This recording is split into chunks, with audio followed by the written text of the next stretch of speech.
Challenge Cup! 40 years of hurt as a team! HullKR have won the Challenge Cup in 2025!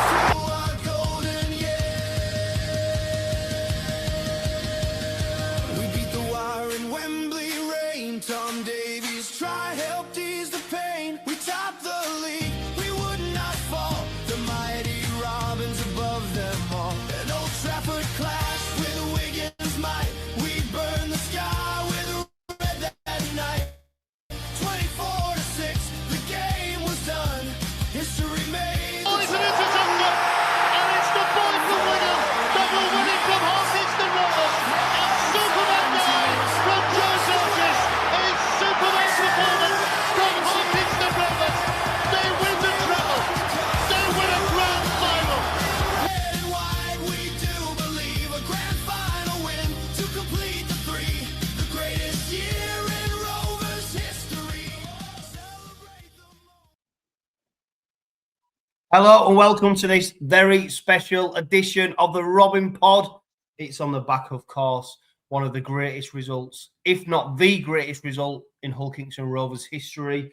It's raw, it's unscripted, it is pure reaction to last night's famous victory against the Brisbane Broncos, which saw the Robins win the World Club Challenge. And as you did, and as I did hear that intro, I think it needs to be changing because that was the greatest year. Maybe this is the greatest year. I don't know. I'm going to be in touch with Mark, who recorded that tune, to see if he's doing another one, because I think it's probably time to update it.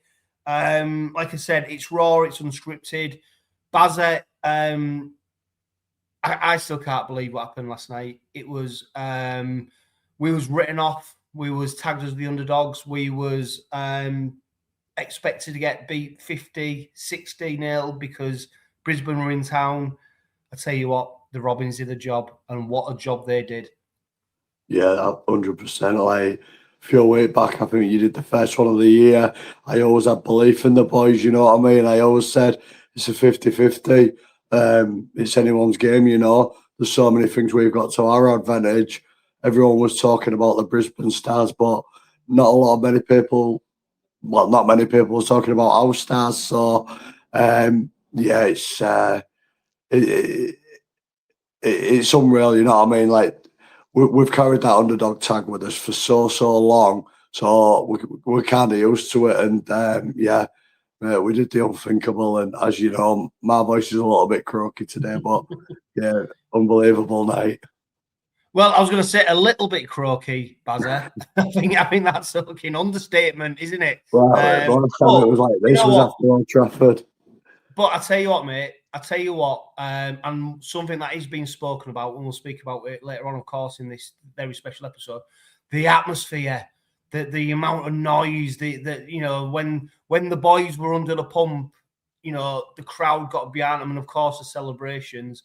And no wonder your voice has gone, because there'll be many people like you amongst that crowd who were absolutely shouting and bawling and just edging them over the line, won't they? Especially, yeah. I mean, we'll go through the tries, but when it got to the back end of the game, you know, it was just trying to will them over. And Dean Hadley said, didn't he, if people have been privileged enough to see what he said about the crowd, he said it was that extra 15%. I think it just got them over the line, the crowd, the noise.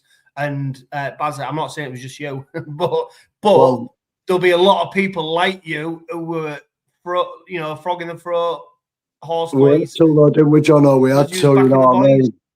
After what happened last week, there was a little bit of reservation there, you know. Are we going to be a nervous crowd, or are we going to blow the roof off that stadium? And I am absolutely, I tell you what, this beers for you, Red Army, because you did Eastall, you did our club, you did everyone involved with HullKR proud last night, mate. Honestly, every one of them. Blow that roof off. I'm getting goosebumps now just thinking back to what it was like. Wow. Yeah, I'll tell you what, Carl. Some of us might have expected Rovers to win. Hope that Rovers would win. But that first half performance, wow, we've not seen something like that for a long time, have we? Absolutely blew away Brisbane, and you know, Willie Peters, Neil Hudgell called him a genius. You know, and the way he set the boys up, the way they responded after that York defeat. Of course, it was really disappointing, wasn't it? But the way they came back, just this side, you know, there's so much to love about them, isn't there? Yeah, I mean, absolutely outstanding. You know, from 1 to 17, it's where we've come from in this short, you know, 3 or 4 years is remarkable, really, and even more so with the performance last night in terms of the first half to really taking the game to a champion team in terms of Brisbane. You know, they've got some outstanding players, and you know, nobody would have, you know, pulled Rovers up for just sort of seeing how it goes first 20 minutes, sort of filling the way into the game, etc. But they didn't, did they? Got the ball, they played rugby league, scored some cracking tries off the back of some great Grover kicks. We took it to them, didn't we? And that's why we are classed as the world champions now, because, you know, we hold our own and more.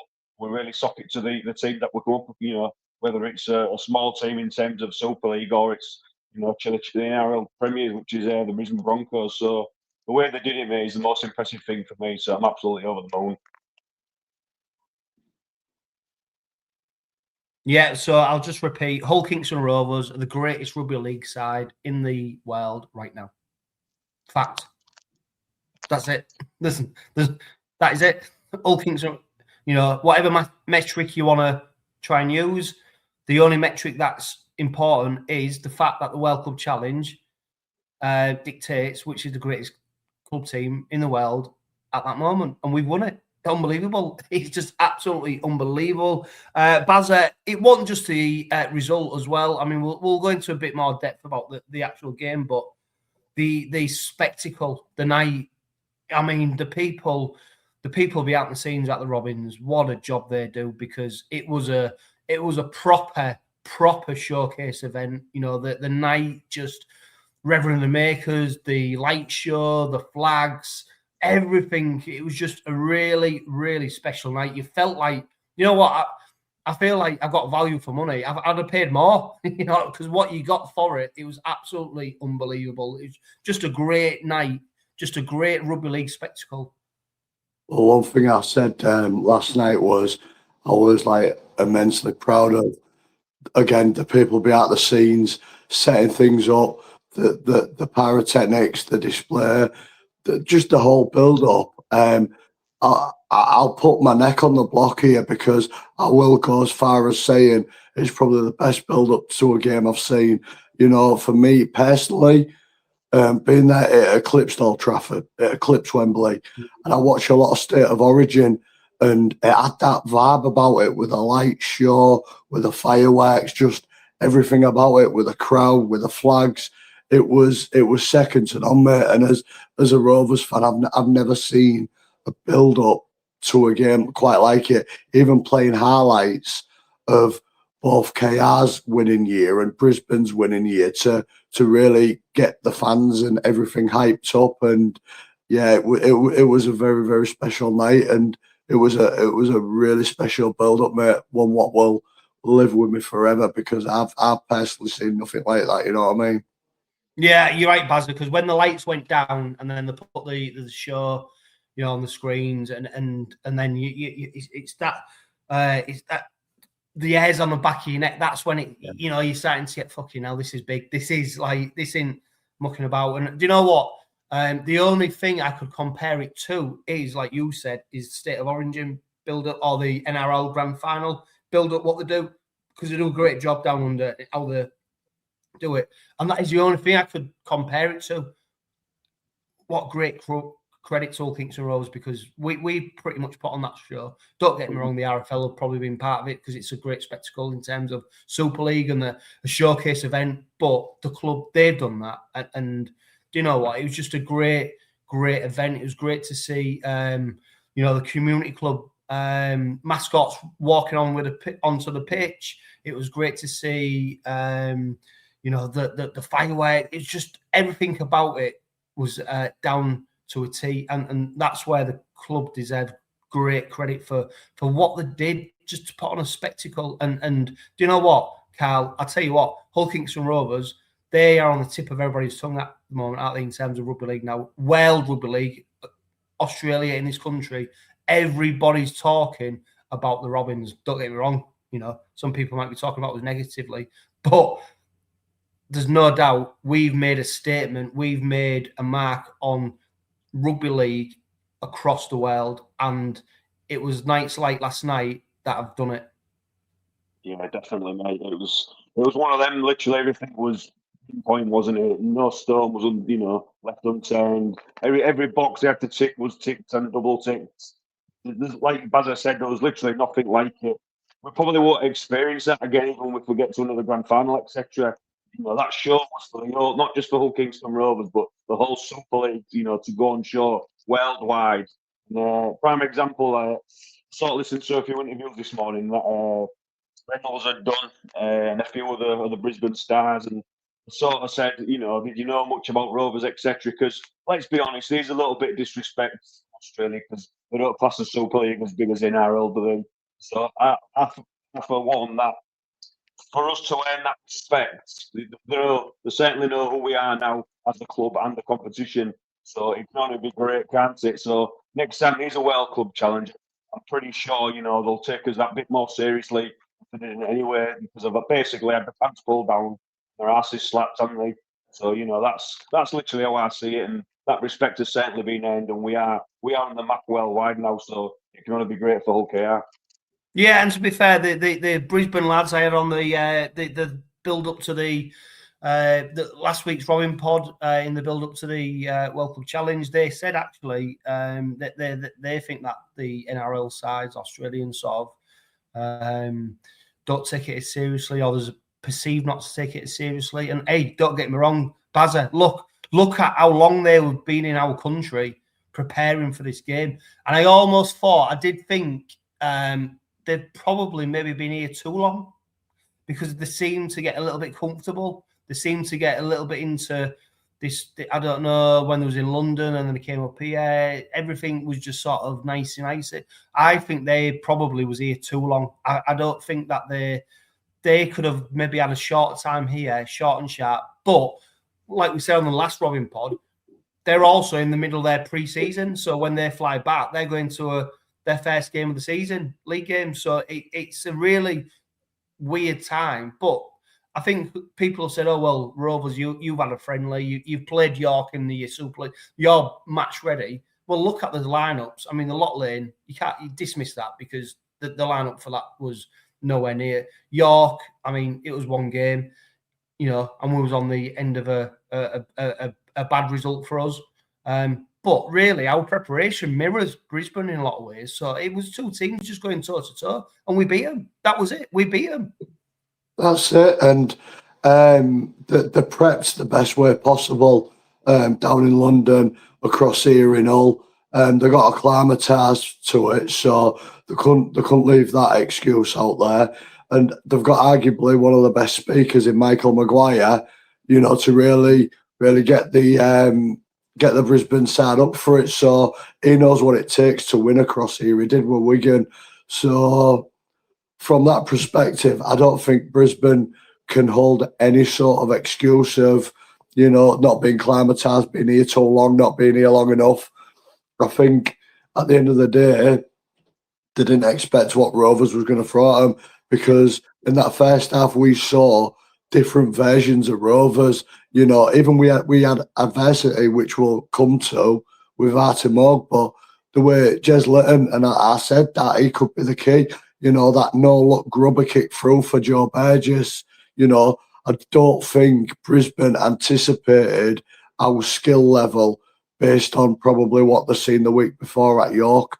We was expansive. We did different things with the kick throughs. Tyrone May was phenomenal last night. So I don't think really there is any excuse. I mean, I've seen a lot on social media today was the difference was Adam Reynolds not kicking the free conversions. Well, I'm sorry, but if my auntie had bollocks, she'd be my uncle. So she ain't got bollocks. It didn't happen. You know, he missed the conversions, and for 61 minutes we was in the driving seat. So I think Brisbane did everything they could. I think Brisbane prepped as best they could. Maybe the downfall was using Hull FC as a little warm up. You know, that could have been the downfall. So it was too easy. Too yeah, easy. Yeah. So I think personally that there might have been shell shocks more with the crowd than anything else, but that's just from a personal point of view. You know, maybe I don't think they anticipated how electric it'd be in that stadium.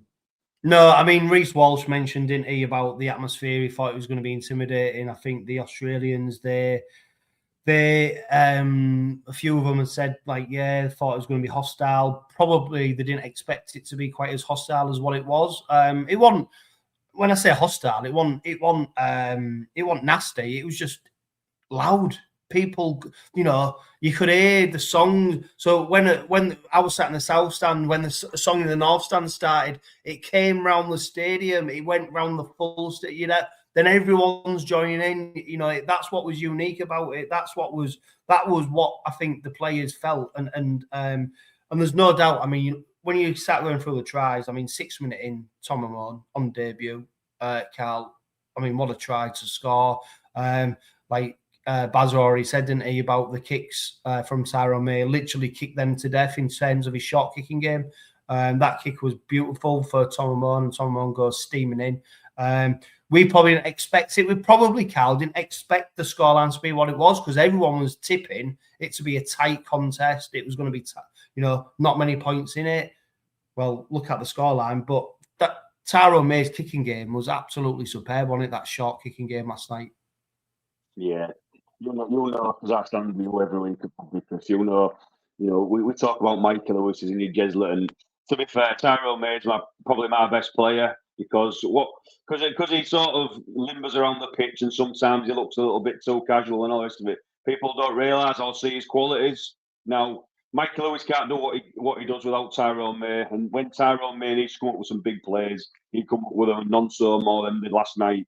Proper kicks through. You know, kicks that it's really, really difficult to defend against, regardless of who you're playing. So, all credit goes to that. And for Tom Amon to go through and score on debut, and hey, played one trophy, hasn't he? So it's not a bad start for Tom Amon, is it? So credit to him. Yeah, I mean, I tell you what, Bazza, the one player that I was really, really pleased to see get a try was Elliot Minchella, because he takes some pelters off opposition supporters. I tell you what, we love him. I think he's absolutely brilliant. I think as a captain, he's everything that he should be. He's everything that we want to be captain. He's morphed into this leader of a group. I think, but he's more than the captain. He's a good player. He's a good player, and he deserved that try, because I tell you what, he takes people out the line.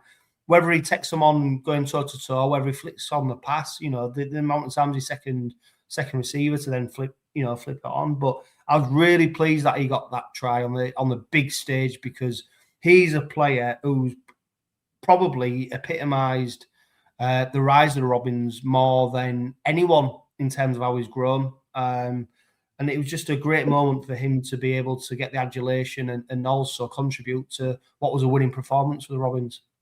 Yeah, Elliot Minchella is, in my era, arguably the best captain we've ever had. And I think that's more so how we've seen him progress over the last 3 years under Willie Peters. There's always been a decent player there, but he's upped his game. He's took on that leadership role. He's took on that captain's role, and he really motivates the boys, but also at the same time, he keeps them very much grounded. And like you say, a lot of the pelters he takes, unjustified, but yeah, he's the glue to our side. And when he's not on the field, but there's another player I felt more deserved to try just as much as Minnie was Dean Hadley. And I'd let you and Carl. I'll tell you what, we're going to come on to Dean Hadley, Bazza. Yeah. I'll tell you what, hold that thought, we're going to come on to Dean Hadley. Because what was interesting about Minchella as well, how he got spelled. Yes. He's pretty much an 80-minute player, isn't he? And I was a bit surprised when he went off and then obviously came back on. You don't see that often with Minchella. It's a long season, so it'll be utilised, the boy did some massive minutes over the last 2 years. So it's a long season. So, save some energy in the tank. We've got a lot coming up. But Captain Fantastic deserves everything. And I'll Because tell you what as well, Bazza, he did get some. I mean, what was it, the 3rd minute where he and this is what annoyed me. So when he went allegedly put a forearm in somebody's face, right? Obviously, he didn't get penalised for it. But Reece Walsh then absolutely takes him off the ball. Well, how's Reece Walsh then not penalised for, like, can you literally just go smash into somebody, grab them, and then nothing? That's what I found amazing about that, because there was no recompense for Minchella. But Reece Walsh, how did he get away with them being able to go smash someone from nothing? So I found that a little bit bizarre. Yeah, same as me, but I don't really, and I mean, don't take this the wrong way, but I genuinely thought Liam Moore had a great game last night. No, he did. Yeah. He let everything go, and people saying about Rovers 10 being shorter. I'm telling you what, it was very much the same for Brisbane. And the officiating last night, if we had that standard in Super League throughout the refs throughout the year, what a league we'd have, because it was fast. It wasn't blowing his whistle for everything. It was ref absolutely bob on, and the refs don't get enough credit. And I thought Liam Moore was bob on last night. Elliot Minchella could have quite easily got 10 minutes for that forearm, but he didn't. Yeah, it was a penalty. Reece Walsh, he was being a little shithouse, and he got away with it. But again, in this day and age, we want to see the big players on the big stage, and we got to see that. And what I love about this, we got that result under no controversy like Wigan did in 24. The trial that never was. We won the game fair and square. And from my point of view, even if we'd have got beat last night, I can honestly say that the ref would not have been at fault, because for me, there was no issues with it. No, I mean, Carl, it's a good point in it, because we digress in terms of the refereeing, but he is the best referee, Liam. He's the best referee in the country. He's the reason he gets the showpiece games, because and we saw it last night. He's just got a great way of letting the game flow and refereeing to a high level that some referees in our country can't do. They just seem to they want to blow the whistle a lot more. And hey, don't get me wrong, that's not me saying that basically players should get a free pass to do whatever they want to do. But last night he did make some calls. He made some big calls, but nobody's walking away going, "Oh, I can't believe the referee did this," or the referees, did that. No one's talking about. The irony is nobody's talking about the referee, but we fucking are. But Carl, he did a great job last night. Yeah, it's always a good sign, isn't it, when you go to rugby league games and you're talking about how good the game is during the game, rather than saying bloody hell referee is miles offside, or that's 10 metres forward, etc., etc. So the minute you're not talking about a referee, there's a very good opportunity. That he's having a good, consistent game. And for me, to show a bit of common sense, most of the time they have a good game, don't they? Bit of common sense, let the game flow and ebb. If you need your top judges to come on and give you a bit of advice, take it from them, etc. Talk to the players, liaise with the players. Don't get best mates with them, but build that relationship with everybody on the field. And normally, as a collective, you product to a better game, don't you? So yeah, it was outstanding, and that's why he's the leading referee in the Super League competition at the moment. Yeah, and Bazza, Joe Burgess, he's proving to be a great inspiration for us all, isn't he? Stop watching porn and then look what you can do. You didn't just say that, did you? No, I didn't. He did. It wasn't me. It was him. It explains his gun's done it on his arm, but no. You've caught me off guard there. No, Tucker's trying well. He can finish him when you don't expect him to.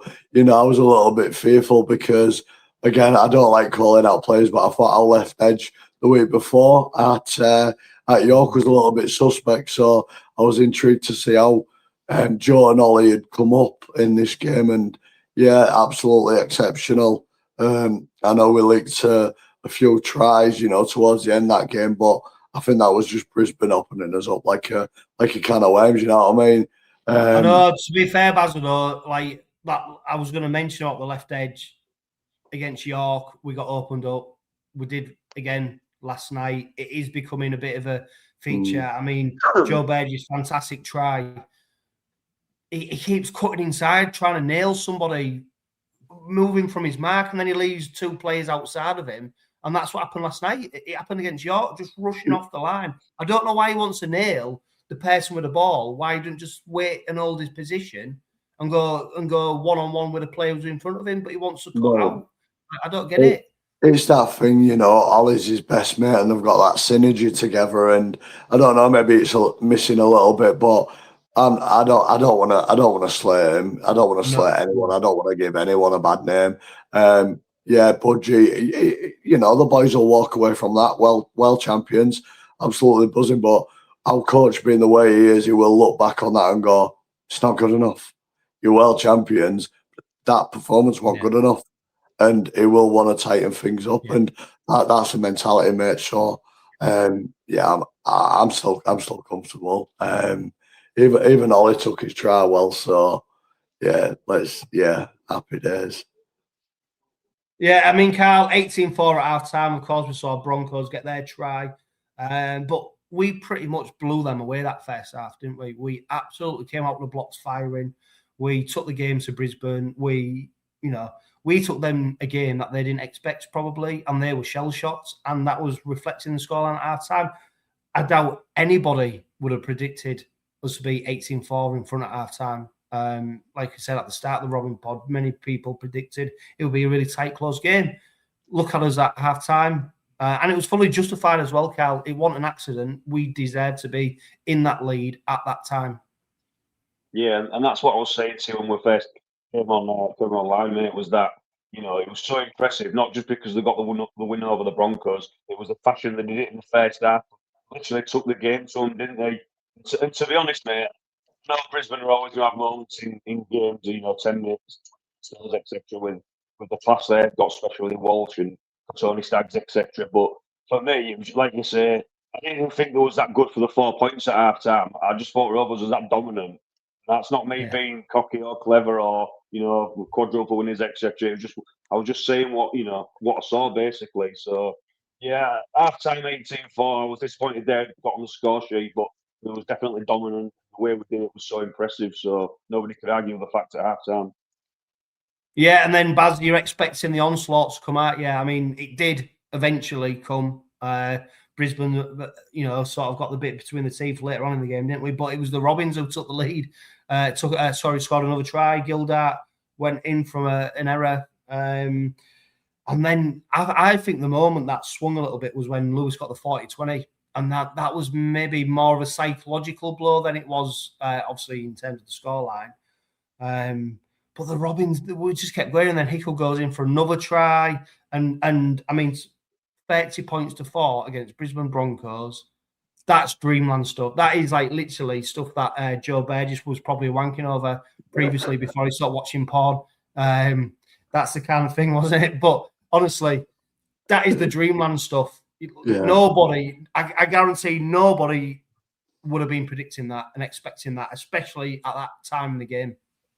No, I can't. Maybe pull that in my head now. I can't stop thinking about Budgie pulling one out. You know what I mean? Cheers, Jono. But 30 points to 4. It's. I knew there'd be points in that game, but I just didn't think we'd score that many. If I'm going to be a true diehard Rovers fan, if anybody said to me, "You're going to put 30 on Brisbane," I'd be like, nah, no chance. I think my prediction was something like 24-18 or 22-18 Rovers. But to have the gap that we did, I thought we've done this, you know what I mean? And I was comfortable. I was enjoying it. Peter Rickles' try, mate, that was incredible. I think that was the try where the roof lifted off. Never in a million years did I think we'd be so comfortable. But I think that at one point was potentially our downfall because I think the players maybe got a little bit too comfortable. and especially when Paddy Carrigan went in. But again, Mikey Lewis, he coming through a bit of stick last week, justified, yeah, probably. But his kicking game was on point, and he's definitely been noticed by the Aussies with regards to his kicking game, because his opposite number, Adam Reynolds and Ezra Mam, their kicking game was non-existent compared to Mikey's. You know, he had the ball on a string. He was placing it in all the right areas. That 40-20 really swung the pendulum. But then, you know, towards the end, we got that Brad Schneider 2023 moment, didn't we, when he didn't make touch when we was on the ropes. But I think Mikey did really, really well to adapt his game at fullback. And, you know, people are quick to criticise him, but, you know, the lad kicks Brisbane to death. He adapted his game at fullback, and his running game was very, very strong. And I think a lot of people have missed that from last night, because Mikey was critical for us for what he did amongst other men out there. Yeah, and it's great that Baz has mentioned Mikey, because Carl, I mentioned the 30 points to 4 scoreline.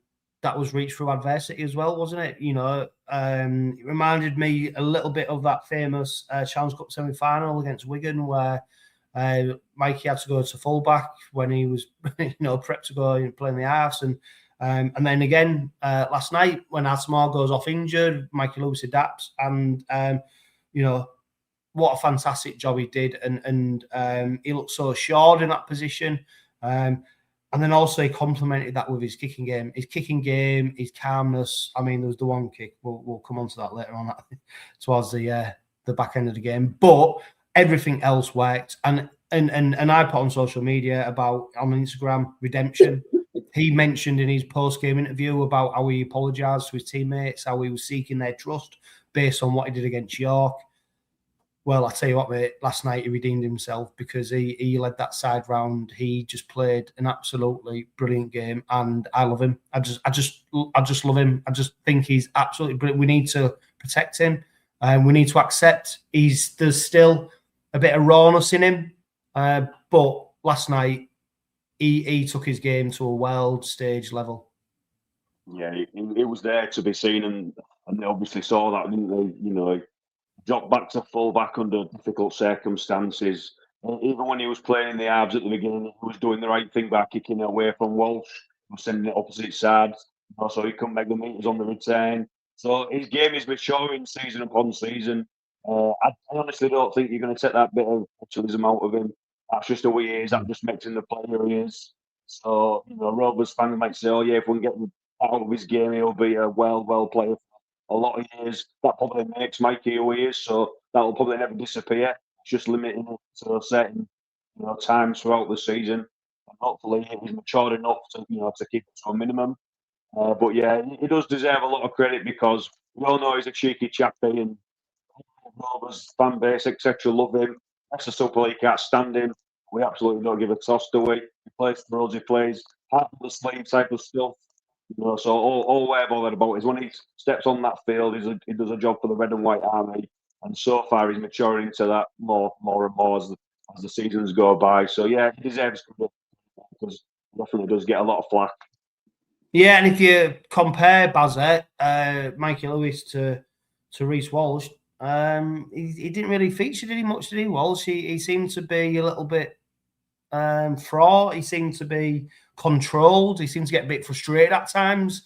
He didn't seem to be able to play the game that he likes to play.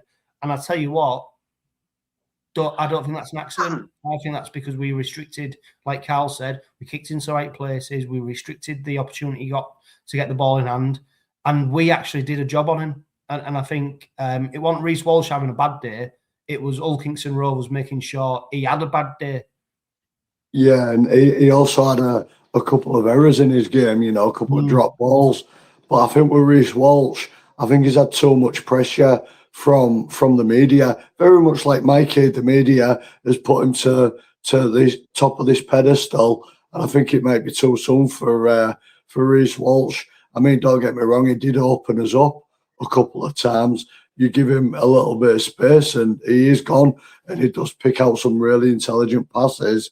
But like you've just alluded to, Jono, it was restricted because we had a game plan and we had the master tactician in Willie Peters, and the boys listened to the tactics, what needed to be played.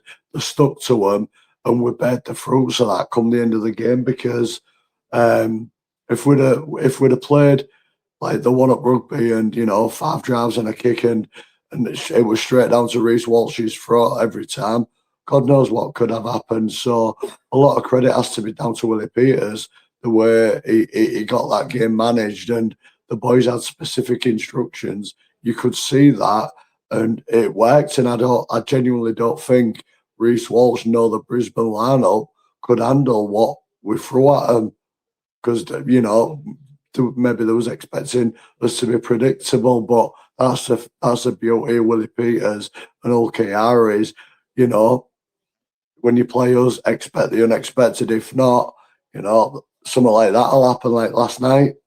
Yeah, I mean, Bazza, you called Willie Peters a genius. Neil Hudgell called him a genius. There's no doubt as well, Carl, that what's benefited Willie Peters is being able to spend time in the Australian camp with Reece Walsh, also being best mates with Adam Reynolds. He knows how to play, and we've reaped the benefits of him having that insight into actually what they don't like, where to put the ball, where's the opportunity to make them create jeopardy, so they might make mistakes. That's the insight that Willie Peters had, and also because he's a super astute tactician of the game, he just worked out and created a game plan.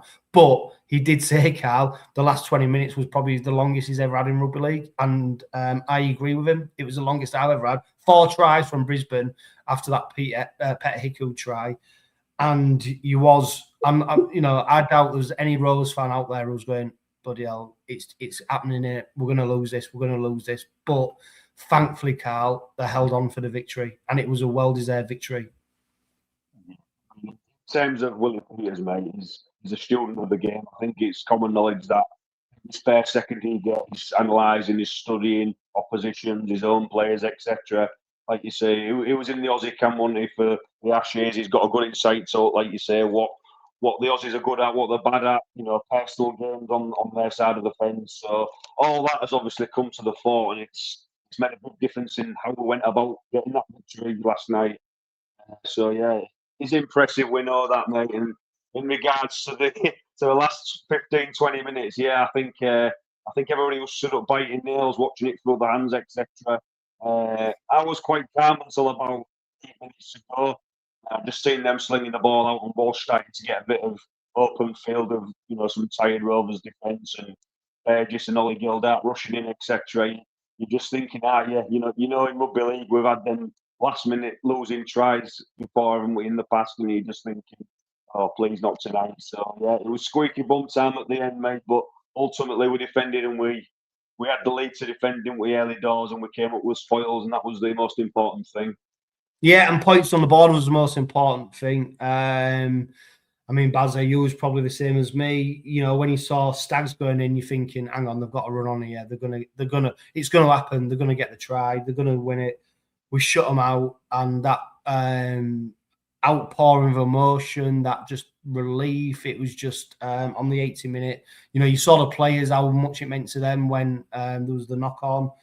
In the stands, we all felt it, and it was just utter jubilation, and this is the Robins roller coaster, isn't it? Because you've gone from being in a point of total control, which we never expected, but we got there, and then you see what comes next, which is in terms of Brisbane scoring the next 4 tries, and Rovers just never win a game easy. Like in a big game, they never. You look back at the games that we have won, the really big ones. It's never easy, and of course we did it the Rovers way, didn't we? In terms of letting them 4 tries in, but ultimately we did our business early, and that's where we reap the benefits from getting the points on the board. And nobody can dispute, ultimately, in the end, that we didn't deserve to win that game. Yeah, we was. I think over the full game, we was the best side. 61, 62 minutes, we dominated the Cup. All I had in my head in that last 15, 17, 18 minutes was things what happened, like them lot across the river when we was 20-0 up, you know, 10 years ago, Salford, the game was done. And, you know, at one point I had my head in my hands. Then I was looking up to the sky like I did at Wembley, asking for me nan for a bit of help, get us over the line here. But we found a way. We found a way. And I think that epitomises the hard-working toughness of the East Hull community, what Willie Peters alludes to all the time. And the boys got us there. They got us over the line. I did feel like if the game had gone on for another 5-10 minutes, what would have happened? Because I said to my partner, I said, if this goes to golden point, I said, we're done. We are done. We've put so much in to this game, and it would be absolute heartbreak if we come away empty-handed. Because, you know, I think that what was on show for 60-odd minutes has been the best rugby I've seen from Rovers, believe it or not, in so many years. You know, that eclipsed like the grand final, was that bloody good. So it had been heartbreak, but thankfully we carried on with our line speed. We carried on, you know, getting up in the faces. We didn't roll over. We didn't get bullied. We still went for it, even though the pendulum had swung. Brisbane was being really expansive. We didn't shy away from it, and we still forced that error. So that's what pleased me the most and makes me really, really proud of the boys of how we dug in and got the job done in the end. We did it the hard way, but hey, we won't be all Kingston Rovers if we did everything the easy way, would we? You know what I mean? Yeah, and that's in the true East Hull fashion. It's never easy, is it? Carl, I mean, let's single out some players, because there's some players who did go above and beyond, didn't they? And that's not to say that every single player didn't do that, but there's some players who really stood out. One of them ended up with an eye as big as a cauliflower. You know, you look at Dean Hadley, wild performance. You know, Hull Kingston Rovers, man of the match. Jez Litton got the Sky man of the match, the TV man of the match, but Dean Hadley, we missed him at York. It was that performance last night that showed you what we was missing at York. So for someone who is not the flashiest player, but what he does is he does his job 10 out of 10 every time. He's an absolute machine, Dean Machine. He's an absolute credit to the club. It's a credit to himself. He's just a real humble bloke who's managed to forge his career in rugby league. But what he's done is when he's come to the Robins, his career has propelled, and he's the mainstay of our team. He's Mr. Dependable. I can't imagine a team without him. And like you said, at York, it was quite evident what we missed when we weren't in the team. But Dean Hadley took a bow last night because he took it to some of the best players in the world, and it was him who came out on top of it. What a performance. Mr. Reliable, Mr. Consistent, Mr. I'll put my body on the line, Mr. I don't care who's in front of me, I'll run through brick walls for my team, for my club, for my fan base. Goal grit that he still should have, and will have. There's nothing more that you or Bazza can say, to any more sort of substance on his name. I ran out of words for Dino because we've said it all before. He's just an absolute machine, isn't he? I mean, in my eyes, mate, he's one of the best back rows in the competition without a doubt. Now, whoever takes the England job on, if you're listening, you have to pick Dean Hadley in your squad, because if you don't, you're massively missing out, and I just don't understand why he hasn't had a gig before with England set up, because he's been doing it for a fair few seasons now. So it's surely only a matter of time, and he's a multiple winner of trophies, so sometimes they don't get picked because they haven't won a trophy or they haven't played in the big games well. Whoever you are taking that England job, all them boxes are ticked, so it's only a matter of time for Dino. Yeah, and I tell you what, mate, probably the best compliment you can pay him, and it's probably the one that he'd probably receive the warmest, is that's just Dino. That's just what he does. That's all he wants. Sorry, boys, can I just come on, because Dean Hadley, what a guy, the backbone, and I think Carl worded it beautifully there, because I am going to, as a Rovers fan, hold my hands up. 2021, 2022, I actually questioned if Dino was going to take us forward, if he's the right guy in the middle. With his injuries, I felt he didn't make a tackle. But somehow Willie Peters has took Dino like another 5-6 levels. He's unlocked the best version of Dino in the time Willie Peters has been there. And he's arguably, like Carl said, the best back rower in our competition.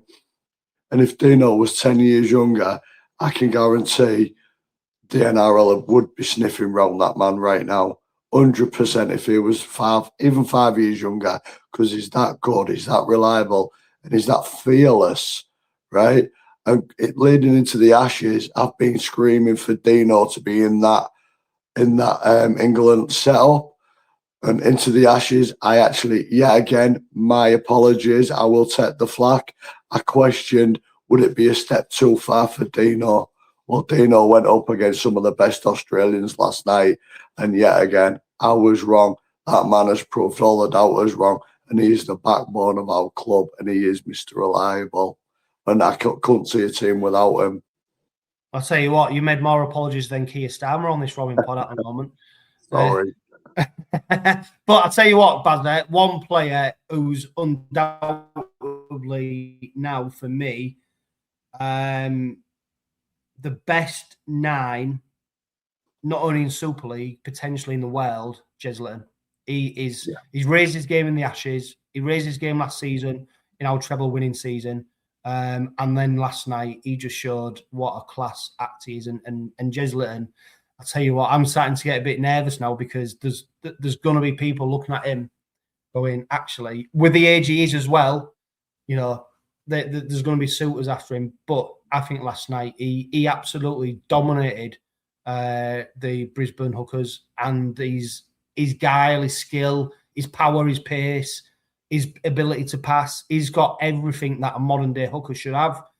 And that's what worries me, because people are going to be after him. But I just hope he's going to be a Robin for a long time. He's got a long-term contract, and I hope he sees it out. Well, he's another one yet again, Mr. Reliable. We saw it in the Challenge Cup against that lot last year under adversity. He drops into the halves, and it does not start, you feel like that was his natural position because he's that good. Very much like Ben Hunt when he was a lot younger, 9, 6. Jez Litton's very much the same.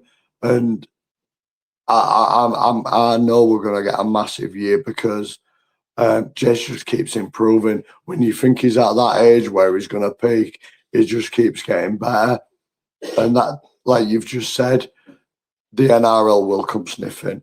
I think the NRL are going to come sniffing for a couple of the boys who was out there last night that, we wouldn't expect them to, because they've really put themselves on the map, and the stocks of a lot of them players have gone right up. So I don't think they will come for Jez.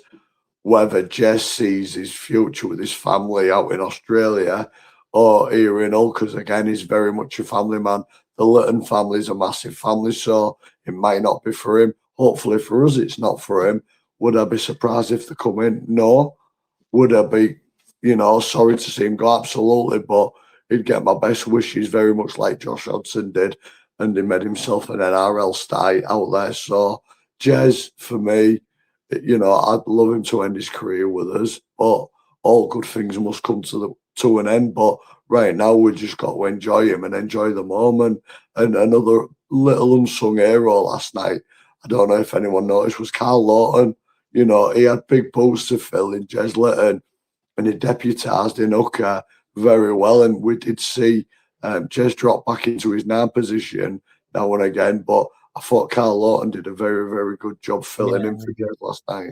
And I tell you what, Carl, what I see in Carl Lawton is a little bit similar to Dean Hadley. In a way, you don't see what they do, but you know what they do. So Carl Lawton just slips in. He doesn't do anything flashy, but you can depend on him. And he's slipped into that side really well. I can see what... Do you know what? Can see why Willie Peters has brought him in, because he's... if you go to the NRL, he's not the biggest name over there. There's no doubt whatsoever. Like Pet Hickey, people thought he was finished, didn't they? They thought he was at the end of his career. Another player, what I do want to... we could go on all night.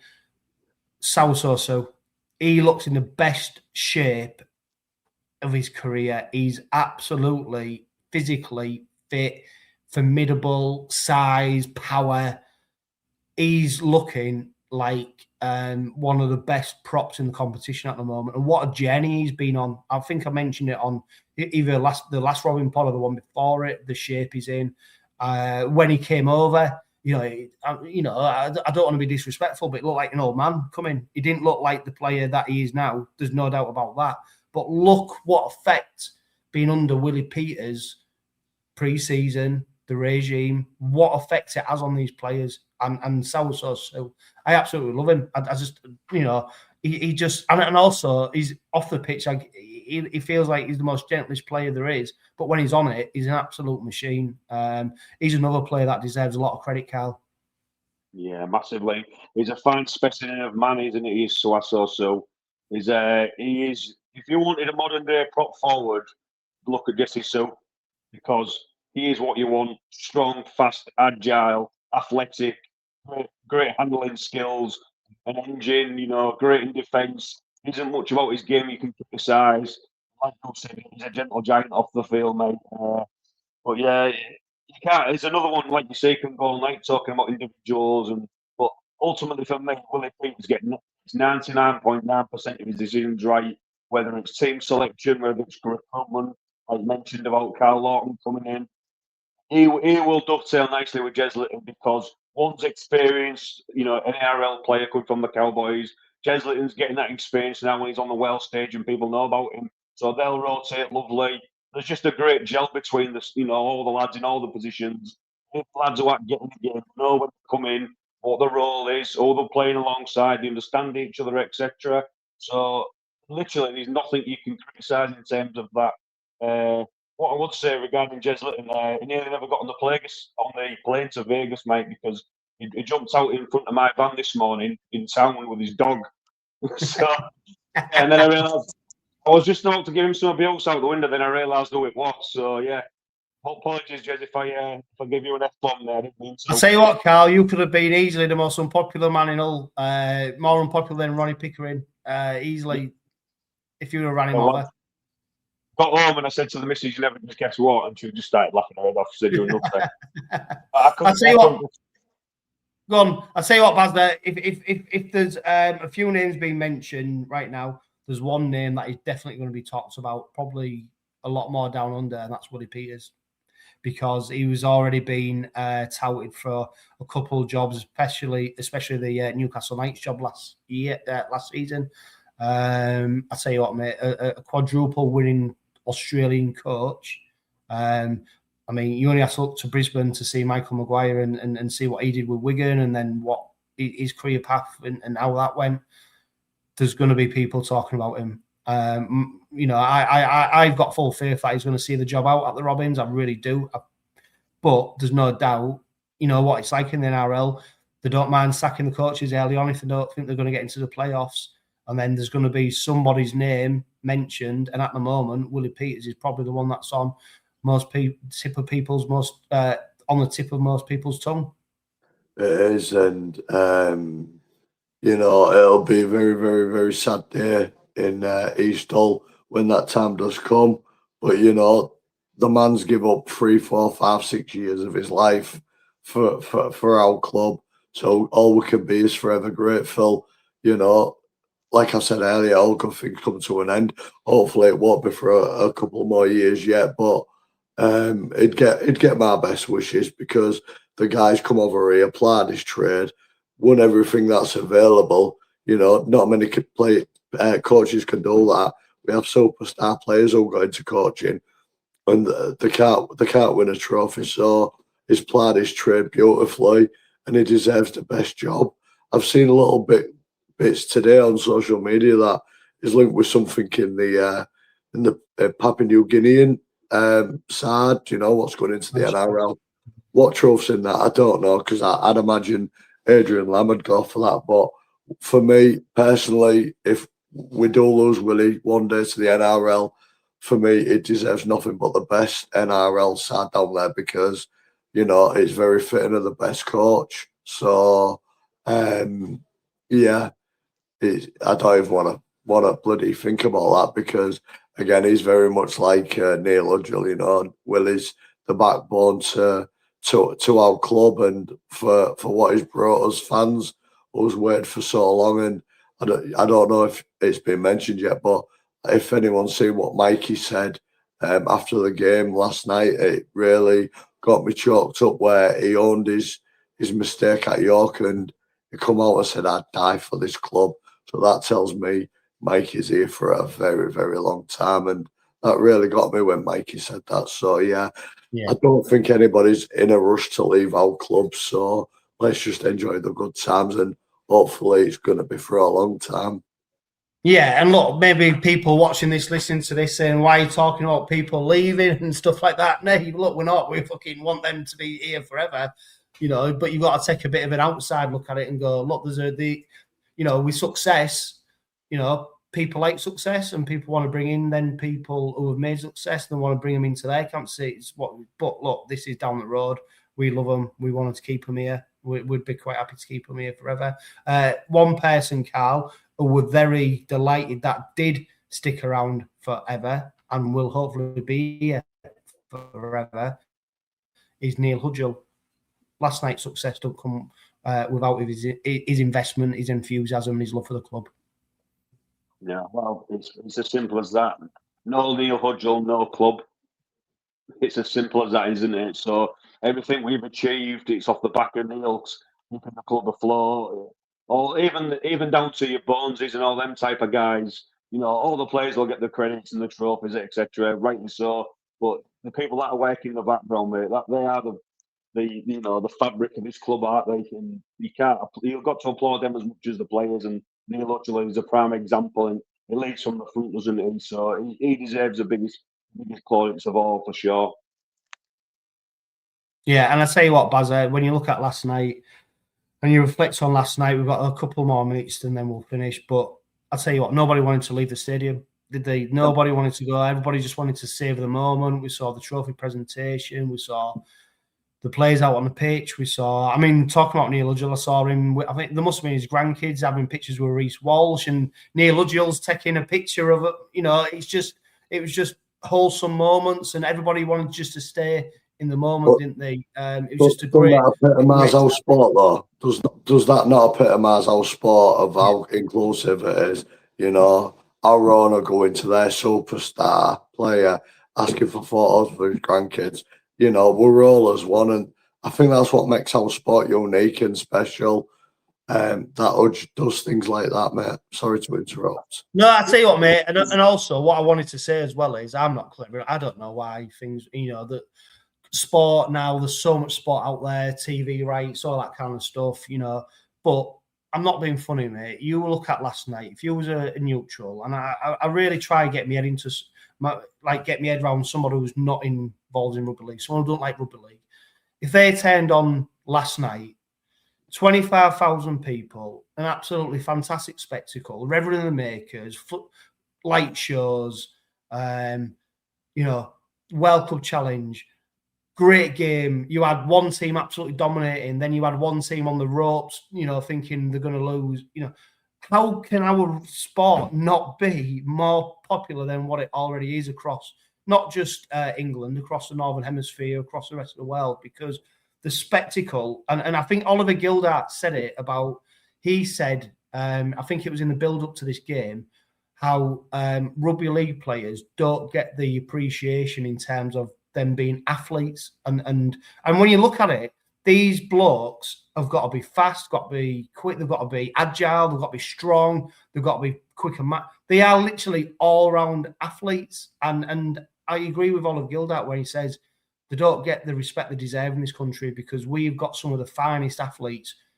in the world playing our game. And I just want more eyes on our game. You know, take away the fact it Rovers, just on the game, it's absolutely brilliant. And, you know, we need people watching it who are not rugby league fans.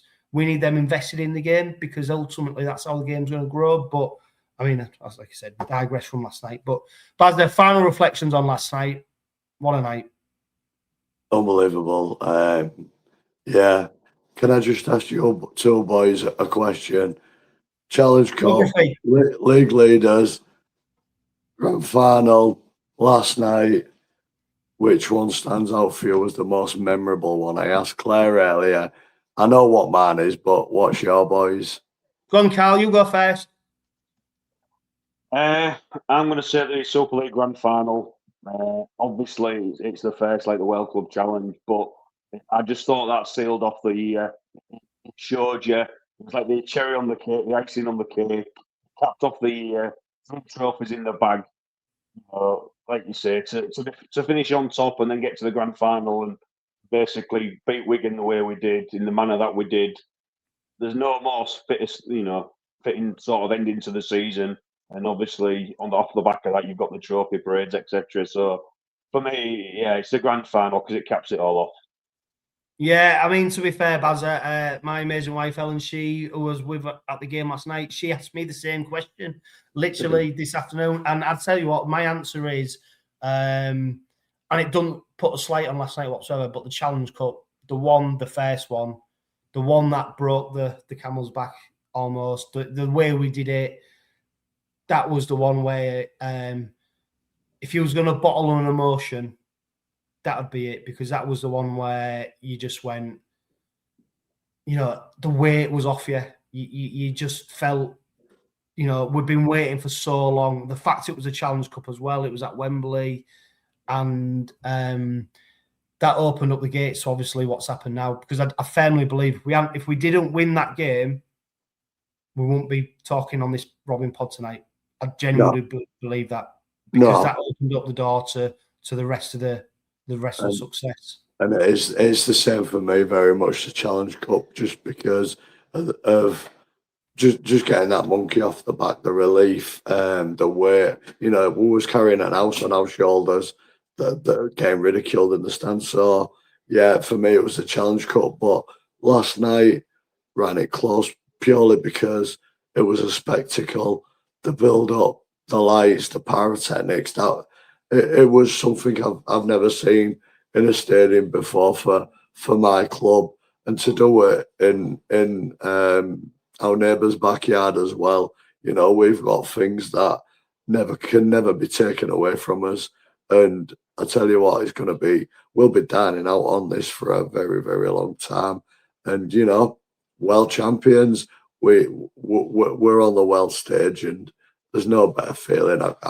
I've said it so many times today, mate. It's incredible. Well, I'll tell you what, and we'll finish on this. This time next week, we'll be in Las Vegas watching HullKR Rovers players walking down Fremont Street. When you say that, what a time to be a Robin. As well, champions as well, John. You what, mate? As well, champions as well. As well, and you know what? Actually, I couldn't care less if we beat Leeds or not. It's going to be the best party ever for the Robins, in it. Do you know what? It is going to be the biggest HullKR Rovers party that there's ever been on the strip. The result against Leeds, yeah, it'll be what it'll be. But I tell you what a time to have a party. It's going to be absolutely amazing. When we're out there, I'm aiming to bring a pod nearly every day, just to tell people who are obviously out in Las Vegas about their experience, share all that, and also people who unfortunately can't be there as well, to let them know what the experience is like and what's going on. But it promises to be an absolutely amazing occasion. And we are going to finish the Robin pod, this extra special Robin pod, this World Club winning episode of the Robin pod, with HullKR Rovers are simply the best.